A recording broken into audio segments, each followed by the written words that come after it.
బాబు ఇది పెట్టారు, ఇది పని చేస్తుందా లేదా చూసుకుంటారా ఒకసారి? Mic testing 1 2 3 hello hello mic testing 1 2 3 4 testing 1 2 3 4 5 6 4 వరకు 4 వరకు రైట్. సార్ కాఫీ టీ ఇది వాయిన్ ఆఫీసులు మనం వచ్చాము. కాదు ఏమయ్యా, వీళ్ళు వచ్చి చాలాసేపు అయినట్టుంది కదా, కాఫీ ఇచ్చి ఉండొచ్చు కదా. ఇప్పుడు నేను వచ్చి ఇక్కడ కూర్చున్న తర్వాత కెమెరా ఆన్ చేసిన తర్వాత కాఫీలు అడుగుతున్నారు. ఇచ్చారు సార్, అంటే మీకు ఆఫర్ చేస్తారండి మీ ఆఫీసులో. నాకు కావాలేమన్నాడు, నా ఆఫీస్లో నేను కావాలి. మీ ఆఫీస్ లానే ఫీల్ కండి అని మీ చెప్తాను. ఆఫీస్ లా ఫీల్ అయ్యాను సార్ మీరు. ఫీల్ అవ్వను. ఇప్పుడు నీకు అక్కర్లే. మీకేమన్నా ఇక్కడికి ఏం పని మీద వచ్చారు ఇప్పుడు మీరు? అదే సార్, అంటే first day first show cinema. First day cinema ఏంటి చూపిస్తారా? సో అదే సార్, సినిమా ఫినిష్ అయింది. ఆ. సో రిలీజ్ అంటే బాగా గ్రాండ్ గా రిలీజ్ చేద్దాం అనుకుంటున్నాం సార్. మీరు ఓటీటీలో రాదు అని చెబితే జనం థియేటర్కి వస్తారు కనుక ఇప్పుడే ఇదే షోలో మీరు ఓటీటీలో వచ్చేస్తుంది అనేది నొక్కేయండి. Okay sir, right. ఓటీటీలో రాదు, ఓటీటీలో రాదు అసలు. ఓటీటీలో రాదు.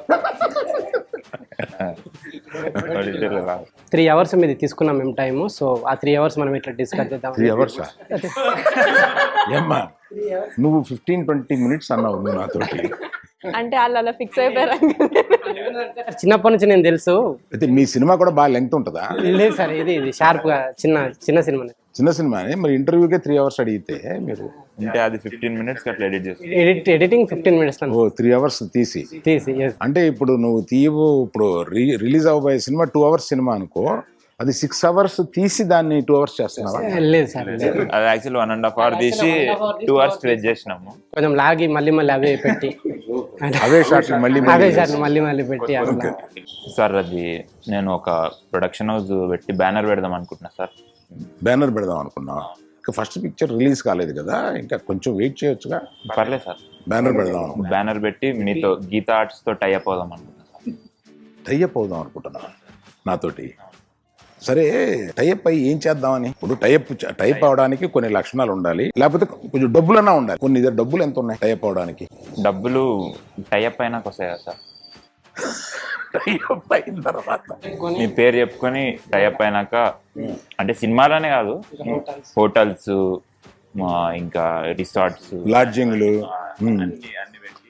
ఇవన్నీ గీతార్స్ తో టైప్ అయ్యి ఇవన్నీ చేసి డబ్బులు సంపాదించి బాగా డబ్బులు వచ్చిన తర్వాత ఈ టైఅప్ వదిలేసుకొని అంటే డబ్బులు వచ్చేసినాయి సార్. అంటే అప్పుడు బిజినెస్ ప్లాన్ అనేది నీ దగ్గర నేర్చుకోవాలి. అదే అసలు నాకు గ్రాటిట్యూడ్ ఎప్పటికి ఉంటుంది సార్. తర్వాత మీరు టైఅప్ అవ్వాలనుకుంటే రావచ్చు. ఓ ఎక్సలెంట్. ఆ తర్వాత నేను నీ దగ్గరికి వచ్చి సార్ టైఅప్ అవుదామా అని అడుగుతాను. మీరు ఓకే. ఎక్కడ తీశారు, ఏం చేశారు, ఎక్కడ తీశారు? నారాయణ గేట్ లో తీసాం సార్. లేదు సార్, ఇక్కడనే సంగారెడ్డి దగ్గర ఉంటుంది, నిజాం టౌనే. అలాగే అక్కడ ఎందుకు తీయాలని అనుకున్నారు? నారాయణఖేడ్లో ఎందుకు తీయాలనుకున్నారు? ఎందుకంటే అక్కడ ఒక ఏదో సోల్ ఉంటుంది అనిపిస్తుంది. నారాయణఖేడ్ లాంటి ఒక అథెంటిక్ నారాయణఖేడ్ లాంటి ఒక ప్లేస్ కోసం మేము ఇండియా అంతా వెతికినాం సార్. ఒక ప్లేస్ దొరికింది సార్ లాస్ట్కి, నారాయణఖేడ్ సోల్ ఉంటుంది అనిపించింది అక్కడ.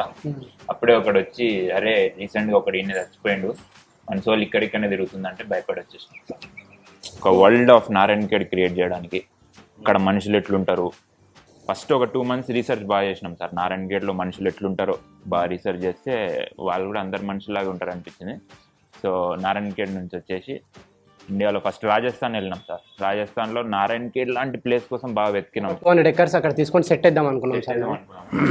200 acres లో నారాయణ గేట్ సెట్ చేద్దాం అనుకున్నాం సార్. తర్వాత కొంతమందిని యుఎస్ పంపించినాం. అక్కడేమన్నా నారాయణఖేడ్ ఒకడు అసిస్టెంట్ డైరెక్టర్ ఉక్రెయిన్ పోయిండు, వాడు వార్ అవుతుంది కాబట్టి అక్కడే స్టక్ అయిపోయిండు. ఇప్పుడు పొద్దుతో మాట్లాడి ఇవన్నీ ఏదైనా చేయాలని ఉంది. వాళ్ళ ఫ్యామిలీ అంతా నారాయణఖేడ్లోనే ఉంటుంది. నెక్స్ట్ మీ కథ కూడా ఇలాగే ఉంటుందా? నారాయణఖేడ్ లాగా రాజస్థాన్ పంపించారు, 200 ఎకరాల్లో నారాయణఖేడ్ సృష్టిద్దాం అనుకున్నాం సార్. తర్వాత యుఎస్ పంపారు, తర్వాత ఉక్రెయిన్ పంపారు సార్, ఉండిపోయాడు సార్. అంటే ఇప్పుడు తర్వాత గంగా నది ఒడ్డున కూడా ఒక కావేరి, నైల్ ఉన్నది. ఫతేపూర్ సిక్రీ. ఫతేపూర్ సిక్రీ అంటే ఆమె సోషల్ అదొకటే చదువుకున్నట్టుంది సార్. ఇవన్నీ తిరిగి చివరికి ఇంకా నారాయణఖేడ్లోనే తీసినాం సార్. ఇక నారాయణగేడ బెటర్ అని ఇక నారాయణగేడ వెళ్ళిపోయి తీసినాం సార్. నారాయణగేడ్ లాగా సృష్టిద్దామని మొత్తం తిరిగి చివరికి మళ్ళీ నారాయణగేడ్కి వచ్చి నారాయణగేడ్కి వచ్చి అదే బెటర్. సెట్ కూడా మొత్తం సెట్ కూడా మొత్తం డిస్ట్రాయ్ చేసాం సార్. మొత్తం చాలా మొత్తం వేస్ట్ అయిపోయింది సార్ సెట్. ఒక 200 acres రాజస్థాన్. రాజస్థాన్లో మీరు వేసిన అవును సార్ అవును. తార్. సెట్ అక్కడ సమాజ్వాదీ పార్టీ వాళ్ళందరితో మాట్లాడి సమాజ్వాదీనా రాజస్థాన్ రాజస్థాన్లో ఎవరితో మాట్లాడారు? సమాజ్వాదీ పార్టీ సమాజ్వాద్ అని ఒక ఆయన ఉంటాడు సార్. పార్టీ పేరు అది. Party, okay, okay.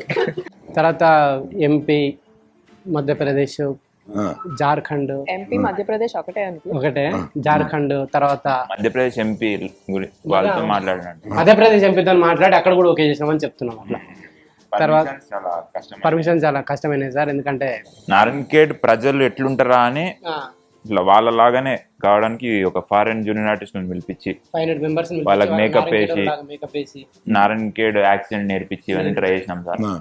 ఏం వర్కౌట్ అవ్వాలి. వర్కౌట్ కాగా మళ్ళీ నారాయణఖేడ్లోనే పెట్టి ఆ బడ్జెట్ కూడా చాలా వేస్ట్ అయిపోయింది సార్. సో ఇప్పుడు వేస్ట్ అయిన బడ్జెట్తో కలిపితే ఇది ఒక మినిమమ్ 800 ఏమై ఉండదు. మరి నువ్వు ఒక 340 crores వరకు అయింది సార్ సినిమా. 340 crores అయింది సార్. అంటే ఒకవేళ మీరు అవుట్ రైట్ కొనుక్కుంటా అంటే టై అప్ అయ్యామంటే లేదు సార్, మీకు 2 ఆప్షన్స్ ఉన్నాయి. అవుట్ రైట్ గా మేము కొనుక్కుంటాము అనుకుంటే 370 వరకు మీరు కొనుక్కొని మీరు ప్రాఫిట్స్ గెయిన్ చేసుకోవచ్చు సార్. మీరు అంటే మీకు నా గురించి ఎవరు చెప్పారా? నా చెవిలో పెద్ద కాలీఫ్లవర్ ఏమైనా కనపడుతుందా మీకు? చాలా బడ్జెట్ అయింది సార్ దీనికి. అంటే ఎట్లా బడ్జెట్ అయింది అనేది ఒకసారి నాతో చెప్పి కన్విన్స్ చేసి ఈ సినిమాని అంటే బయట 450కి కొంతమంది రెడీగా ఉన్నారు సార్ చాలా మంది. కానీ ఒక ఎమోషన్ శ్రీజ చిన్నప్పటి నుంచి తెలుసు, ఎంత లేదన్నా సార్కి 370 అయినా కూడా మనం లాస్ట్ లో అయినా సరే అలోరెన్ సార్కి అమ్మేద్దామని చెప్పి. ఓ చాలా థ్యాంక్స్ అమ్మా. Welcome uncle. భలే వాళ్ళని పట్టుకొచ్చావు నువ్వు అంకుల్ మా డైరెక్టర్ని షో రన్నర్ని వాళ్ళని తీసుకుని వస్తానని అంటే ఏంటో అనుకున్నాను. వీళ్ళు సినిమా నాకు అమ్మేద్దామని వచ్చారు. అవును సార్ అవును. ఏంటమ్మా ఈయన్ని సెలెక్ట్ చేసావు డైరెక్టర్గా? చూడ్డానికి అదోలా ఉన్నాడు ఈయన డైరెక్ట్ చేశాడా? బాగానే చేశాడా సినిమా? ఎట్లాగా ఎందుకు ఇతన్ని సెలెక్ట్ చేసుకున్నావు? బాగానే చేశాడు అంకుల్. అంటే పూర్ణోదయ సినిమాలన్నీ చూసి పెరిగానని చెప్పాడు నాతోటి. ఓ అట్లాగా. పూర్ణోదయ సినిమాలు చూసే పెరిగిన సార్. నేను ఒక 9th క్లాస్లో 5'4" ఉండేటోని. పూర్ణోదయ సినిమాలు చూసి 6'1" వరకు పెరిగాను నేను. ఓహో హైట్ పెరిగిపోయావు. ఇట్లా నన్ను అందరు ఫస్ట్ పొట్టాడు అనేటోళ్ళు. నాకు కోపం వచ్చి పూర్ణోదయ సినిమా ఇట్లా చూసి ఇట్లా పెరిగిపోయాను. ఫాస్ట్ పెరిగి. పూర్ణోదయ సినిమాలో నీకు ఏది ఇష్టం బెస్ట్? Gang Leader sir. పూర్ణోదయలో అంటే సిరివెన్నెల చాలా ఇష్టం సార్. సిరివెన్నెల ఏంటమ్మా ఏంటి? పూర్ణోదయ సిరివెన్నెల చాలా ఇష్టం అంటారు. పూర్ణోదయ సిరివెన్నెల. నువ్వు పూర్ణోదయలో అన్ని సినిమాలు చూసావు తల్లి నువ్వు? సిరివెన్నెల పూర్ణోదయ అది కాదమ్మా. మీ తాతగారు ఫీల్ అవుతారు. సారీ. పసివాడి ప్రాణం బాగుంటుంది సార్. పసివాడి ప్రాణమా? Excuse me. కాదయ్యా అది గీతా ఆర్ట్స్ది. అది నెగిటివ్ తీసుకెళ్ళి అందులో పెట్టేసావా పూర్ణోదయాలు? నేను మీకు పసివాడి ప్రాణం కూడా పూర్ణోదయాలు వచ్చింటే బాగుంటుంది అని చెప్తాను. అంటే మేము గీతా ఆర్ట్స్ ఏమవ్వాలంట? కాదు, పసివాడి ప్రాణం కూడా నువ్వు తీసుకెళ్ళి పూర్ణోదయాలు అంటే జస్ట్ మీరిద్దరు టై అప్ అయితే బాగుంటుంది. అమ్మా శ్రీజ, ఇతన్ని నువ్వు డైరెక్టర్గా సెలెక్ట్ చేసావు సరే, శాలరీ ఏమి ఇచ్చావు ఇతనికి? రెమ్యునరేషన్ ఏమి ఇచ్చావు? వాళ్ళు ఇస్తా అన్నారు సార్, కానీ నేనే వద్దన్నా. నేను నాకు శాలరీ ఏమొద్దు. ఓ శాలరీ లేకుండా పని చేసావా? లేదు సార్. సినిమా అయిపోయినాక నైజాం షేర్ నాకు కావాలని అడిగిన సార్. ఓ నైజాం షేర్ నీకు కావాలండి. నీకు షేర్ అంటే ఏంటో తెలుసా నీకు? సినిమా రిలీజ్ అయిన తర్వాత షేర్ అంటే షేర్, గ్రాస్, నెట్ ఇవన్నీ నేను చిన్నప్పుడు మా డాడీ డిస్ట్రిబ్యూటర్ సార్. చిన్నప్పటి నుంచి వీటి మధ్యలోనే పెరిగాను నేను. చిన్నప్పుడు 5'8" ఉండేటోని. 5'8" నుంచి మళ్ళీ గ్రాసు షేర్లు ఇవన్నీ విని నేను పెరిగాను. ఆపేమ్మా. నువ్వు ఎంత ఎదిగావో నాకు తెలుస్తుంది. నువ్వు ఆపే. ఏం చదువుకున్నావు బ్రదర్? నువ్వు ఏం చదివావు? నేను ఎంబీబీఎస్. ఎంబీబీఎస్? నిజం సార్, నిజంగా చదివాను. డాక్టర్ ఎంబీబీఎస్ ఏంటండి? నిజం సార్. ఈయన పక్కన ఉంటే ఎవరు నమ్మట్లేదు, నిజంగానే నాకు డిగ్రీ ఉంది. అతను పక్కన ఉంటే నమ్మటం లేదు, అక్కర్లేదు, నిన్ను చూస్తేనే నమ్మటం లేదు. నిజంగా చదివాడా? అంటే సర్టిఫికేట్ అయితే ఉంది సార్, సర్టిఫికేట్ ఉంది, సర్టిఫికేట్ ఉంది. చదివితేనే ఇస్తారు సార్ సర్టిఫికేట్. లేదు ఏ యూనివర్సిటీ? కాకతీయ యూనివర్సిటీ. కాకతీయ కాదు సార్, మహబూబ్ నగర్ లో ఎస్విఎస్ మెడికల్ కాలేజ్ అని. ఇట్లా కాదు. యూనివర్సిటీ అడిగిందా? యూనివర్సిటీ ఉంటుంది సార్ అన్నిటికీ. ఓకే. నిజంగానే చదివావు అన్నమాట. నిజంగా ఎంబీబీఎస్. నిజంగా. మరి ఎంబీబీఎస్ చదివి ప్రాక్టీస్ చేయకుండా ఇక్కడికి ఎలా వచ్చేసి ఇవన్నీ చేద్దాం అనుకున్నావు? లేదు సార్, ఇది జస్ట్ పార్ట్ టైం ఇది. నెక్స్ట్ వన్ కి ప్లానింగ్. తర్వాత నేను ఒక అపోలో హాస్పిటల్ లాంటిది ఒకటి పెద్దది కట్టి, ఓ కానీ కాలేజెస్ బిల్డ్ చేసి లాస్ట్ కి ఎట్లో అలా గీతార్ట్స్ తో టై అయిపోయి మన రామ్ చరణ్ ఉపాసనతో కూడా మాట్లాడింది సార్ జూమ్ కాల్లో. జూమ్ కాల్లో మాట్లాడి రామ్ చరణ్ ఉపాసనతో కూడా మాట్లాడి, రామ్ చరణ్ ఉపాసన తోటి జూమ్ కాల్లో కొద్దిగా ఆడియో క్లారిటీ బాగాలేదని వాళ్ళు పెట్టేసారు. మాట్లాడి అక్కడ డీల్స్ అన్నీ అయిపోయినాయి సార్. వాళ్ళు అవన్నీ అంతే, వాళ్ళతో టైప్ అయిన తర్వాత ఆ డబ్బులతో మీతో సినిమా చేద్దామని అట్లా. ఇప్పుడు నా టైఅప్ కాకుండా అపోలోతో టైఅప్ అవుదాం అనుకుంటాం. Very good. ఓకే, టైప్ అయ్యి తర్వాత ఆ డబ్బులు తీసుకొని. వాడు చిన్నప్పటి నుంచి టైప్ సార్. వాడు చిన్నప్పటి నుంచి టైప్ అయిపోవడం అంటే ఇష్టం. సార్ ఇందాక కింద వచ్చేటప్పుడు ఒక ఆయన వచ్చి, సార్ మీరు అర్జెంటుగా గీతార్స్లో సైన్ చేయాలంటే, నాకు ఇప్పుడు టైం లేదా ఈ సినిమా మీద అంటే అసలు వినకుండా బలవంతం చేసి మరి సైన్ చేపించుకున్నాను సార్. ఇంకా ఫోన్లే అని చేసిన నేను. ఇంకా మీరు అడ్వాన్స్ ఇస్తే కొద్దిగా. నిన్ను సైన్ చేయించుకున్నాడా? ఎక్కడ? ఇక్కడే సార్, ఎంట్రన్స్ దగ్గర. గేట్ దగ్గర, ఎంట్రన్స్ దగ్గర.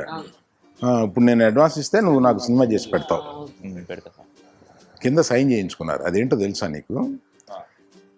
ఎవరన్నా కొంచెం దొంగ కోళ్ళు పట్టేవాడిలాగా ఉంటే లోపలికి వచ్చేటప్పుడు సంతకం పెట్టించుకుని పంపిస్తారు. అదేనమాట సంతకం. నాతో పెట్టించుకోలేదు సార్, నన్ను పంపించేసారు. అట్లా కూడా లేరన్న సార్. ఒక్కసారి అల్లు అర్జున్ పిలిస్తే నేను ఇట్లా స్టోరీ చెప్పేసి ఒప్పించేసి అడ్వాన్స్ తీసుకుంటా సార్. నేను తొందర 10 నిమిషాల్లో నీకు.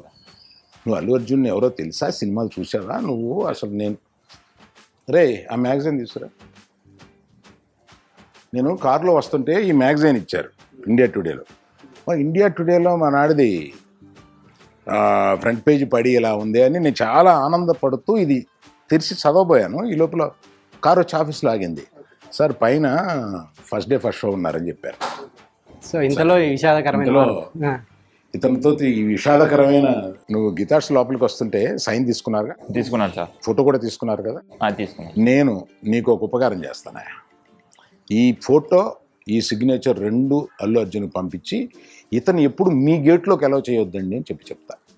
హీరో సార్ అలాంటి తిరిగినాడు శ్రీకాంత్ అని. సరే చూస్తా తర్వాత మేడం చూస్తా. నేను కూడా గీతా ఆర్ట్ సినిమాలు చూసే పెరిగిన సార్. యాక్చువల్లీ నేను 5 feet ఉండే. ఏం సినిమాలు చూసి పెరిగావు? గరానా మొగుడు సార్. నాకు అసలు చిరంజీవిని చూస్తాను. గరానా మొగుడు గీతార్స్ కాదమ్మా, అది పూర్ణోదయ కాదు, అది దేవి ప్రసాద్ అని ఆయన తీశారు. మాకు 2 ఎక్కువ తెలుసు sir, Geetha Arts, Purnodaya. Sir ఇప్పుడు అంటే నేనంటే లైఫ్లో అన్ని చూసేసిన సార్. ఒక హిట్ ఒక ఫ్లాప్ చూసిన, కానీ పాపం వీళ్ళకు తెలియదు సార్ ఎట్లా డీల్ చేయాలి, ఎట్లా డీల్ చేయాలి, ఫ్లాప్ ఎట్లా డీల్ చేయాలి. సో మీరు చెప్పండి సార్, మీరు ఎట్లా హిట్ అయితే ఎట్లా, ఫ్లాప్ అయితే ఎట్లా? మీరు. నేను చాలా హిట్లు ఫ్లాప్లు అన్నీ చూశాను.